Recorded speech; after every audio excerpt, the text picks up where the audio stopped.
This is your statewide newscast. Arkansas Today.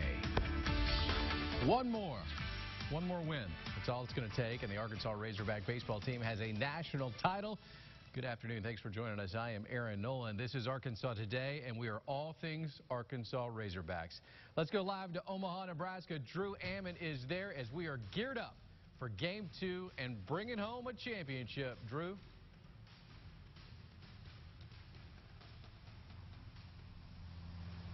Hey, what's going on, Aaron? Yeah, let's recap that big fifth inning last night for Arkansas against Oregon State. It started with a Grant Cook RBI single to tie the game at 1. Then later in the inning, a lot of help from Oregon State. In fact, a hit by a pitch, and that was Eric Cole at the plate. So that scored another, and it gave Arkansas the lead 2-1.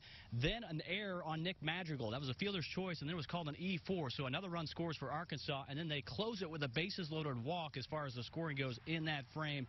They actually had an opportunity with the bases loaded still in that frame with one out. They could not score any more runs, but still Arkansas with enough to get the victory in this one. 4-1 the final. Remember, Blaine Knight really good on the hill. 6 innings. He strikes out 6. And Matt Cronin shutting the door with a single season saves record. He has 14 saves on the year. 4-1 Arkansas passed Oregon State.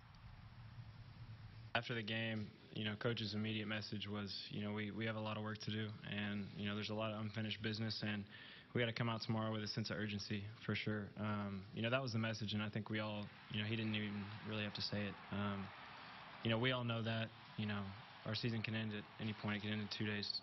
We all know that. We're just fighting for one more day, one more game with our guys. So we're definitely going to come out with a sense of urgency tomorrow.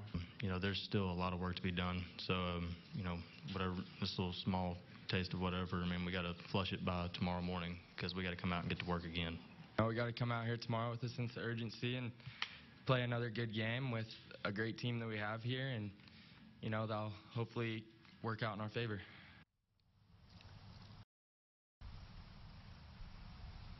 Okay, so on ESPN tonight at 6 o'clock, Game 2 in this best-of-3, Arkansas and Oregon State. And I'd be remiss, Aaron, if I didn't mention the fans last night. 25,300-plus at TD Ameritrade Park. And, yes, most of them wearing Razorback red.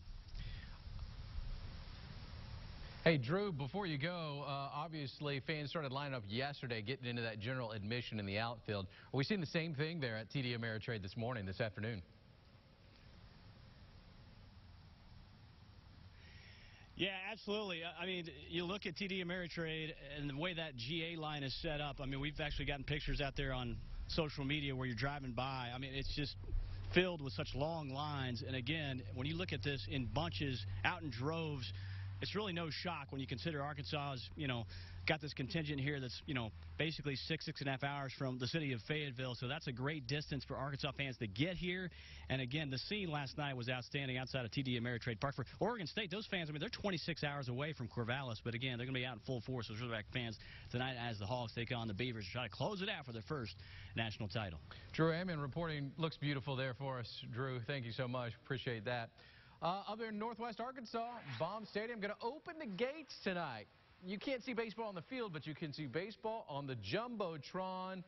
You can watch as Arkansas looks to close out a national championship. If you plan on going, a couple things you need to know. Enter on the third base side. Gates open at 5. Seating is first come, first serve. Parking for free. The hog pen will be closed. You're going to be sitting in the seats. Breaking news out of the music world. Joe Jackson, the patriarch who launched the musical Jackson Family Dynasty, has died.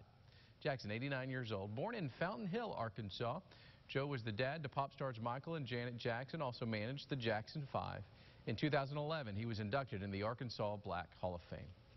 This morning, a first look at the suggestions from the governor's school safety group. The proposal includes arming select school district employees, designing new facilities around safety, and improving communication between schools, parents, and law enforcement. The group also recommends mental health improvements on every campus. It says every district should also designate a security coordinator. And in today's society, no one's immune.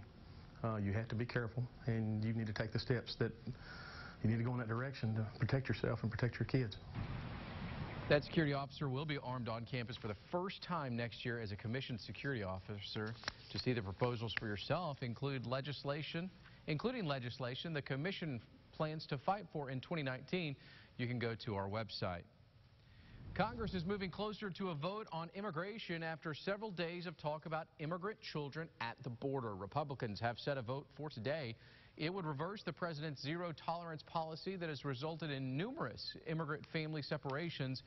It would also provide billions of dollars for a border wall, limit both legal and illegal immigration, and provide a path to citizenship for DACA recipients. It's unclear whether the bill has enough support to pass. Now, the travel ban who are planning to move to Northwest Arkansas. Canopy NWA has worked with area businesses and churches. Leaders there even found homes for 3 Syrian families, but this new ruling has put a stop to the organization's efforts. We have communities like ours here in Northwest Arkansas who want refugees here. I have churches who continue to call me who are begging for their chance to get to co-sponsor a refugee family with us. The executive director hopes to see conservative leaders speak up against the latest travel ban. 2 death row inmates who had been scheduled to be executed but got last-minute reprieves will get to argue their case in front of the state Supreme Court later this summer. The court will hear cases involving Bruce Ward and Jack Green on September 6th. Both men have been on death row for more than 25 years. Governor Hutchinson set execution dates for them last year, but they were both stayed by the Supreme Court.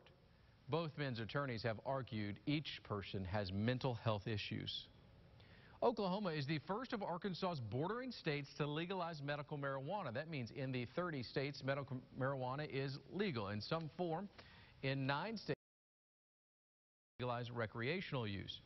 Medical marijuana became legal 594 days ago in Arkansas, but we're still waiting for the state's Medical Marijuana Commission to award cultivation licenses. Just last week, they started back up and running after a legal battle led to months of gridlock. Arkansas's doctors and nurses are some of the most overworked in the country. A new report from Medicare Health Plans rates each state by how strained its physicians are. The natural state ranks 9th in the nation. Idaho is the worst in the U.S.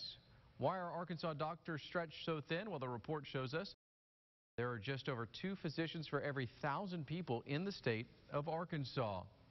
A Little Rock nonprofit is using the timeless tradition of summer camps to connect with kids in crisis. Camp Hope is the only camp in the nation solely for kids who are victims of domestic and sexual abuse. Next week, it comes to Arkansas for the first time. Activities include traditional camp favorites, but also emotional support and counseling. Women and Children First says summer can be a precious and precarious time for kids in crisis. Your kids aren't in school. Stressors from home are, amplifying. And so we notice an influx in our shelter.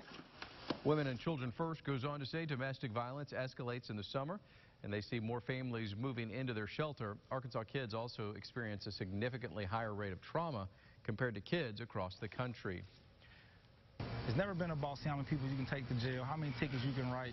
It's never been about any of that. It's always been about bridging the gap. In Poinsett County, a Mark Tree police officer is going above and beyond the call of duty. Say hello to Sergeant Eric Jackson, is taking money out of his own pocket to start an initiative called Backpacking with Jackson. He's putting in the work ahead of the school year to make sure children in need have the proper supplies. Each $1 will go toward buying school supplies and backpacks. So far, he's bought a 32-inch TV and a $100 gift card and other items to have as raffles. This will also be for anybody in the state of Arkansas. I quite frankly don't care if you come from Tennessee. If you need a backpack, hopefully one will be available, and I'm going to try to shoot for 500 backpacks. 300 tickets have already been sold. The raffle and backpack handout will start Saturday, July 28th at the Mark Tree Police Department. So look at news from around the state of Arkansas. Barbie breaking into a new career. Pat's got interesting take on this. He'll talk about it coming up. Absolutely. Hey.